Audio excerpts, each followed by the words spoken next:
पिछले 3 दिन से नरेंद्र मोदी जी जिस तरह की जुबान का इस्तेमाल कर रहे हैं उससे समझ में आता है कि न्याय, सामाजिक न्याय से उनको कितनी पीड़ा पहुंचती है।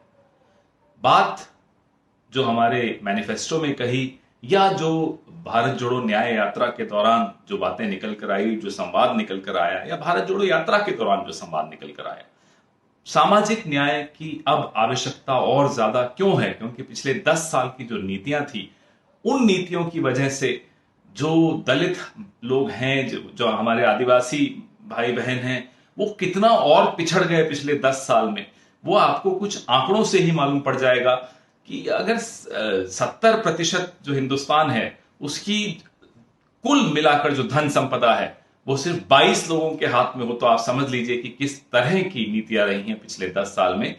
इसलिए सामाजिक न्याय बहुत ज्यादा आवश्यक हो जाता है। इस देश की आबादी का कितना हिस्सा आदिवासियों का है, कितना हिस्सा दलितों का है, कितना हिस्सा और जातियों का है, कितना हिस्सा जो आर्थिक रूप से पिछड़े हैं, भले ही वो तथाकथित अगड़ी जातियों में आते हैं, ये तमाम जानकारियां होना आवश्यक है। इसलिए बार बार कांग्रेस पार्टी, बार बार राहुल गांधी, बार बार मल्लिकार्जुन खड़गे जी गिनती करो का नारा देते हैं।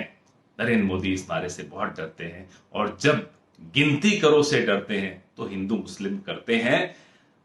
मुसलमान तो बहाना है, दलित, शोषित और आदिवासी पर निशाना है। यह नरेंद्र मोदी की पिछले 3 दिनों के जो भाषण है उसके पीछे का जो एसेंस है, जो सत्य है, वो ये है। इसलिए सामाजिक न्याय पे जितनी ज्यादा बात हो सके, जितना ज्यादा काम हो सके, विपक्ष हो या पक्ष हो, मीडिया हो या सिविल सोसाइटी हो, हमें सिर्फ और सिर्फ गिनती करो पहला कदम है, और दूसरा कदम है न्याय दो। ऐसी नीतियां लाओ कि जिनको हमने पिछले 10 साल में अपनी आंखों के सामने पिछड़ता हुआ देखा, उन्हें फिर से मुख्य धारा में ला सकें, आर्थिक मुख्य धारा में ला सकें, सामाजिक मुख्य धारा में ला सकें और राजनीतिक मुख्य धारा में ला सकें।